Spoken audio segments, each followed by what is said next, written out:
Демонстрация электронной книги с экраном E-Ink, безвредным для глаз, которая в данном случае работает как пишущая машинка.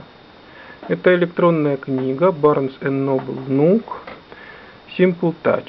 Это USB клавиатура, которая подключена к книге через кабель USB. Здесь есть переходник специальный с USB на микро USB.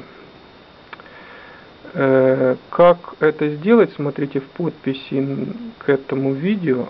Так можно печатать. Можно печатать по-английски и по-русски.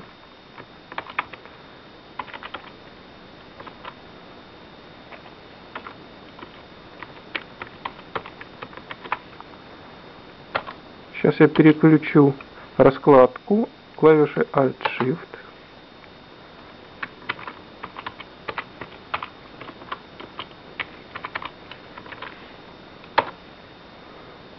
Ну вот.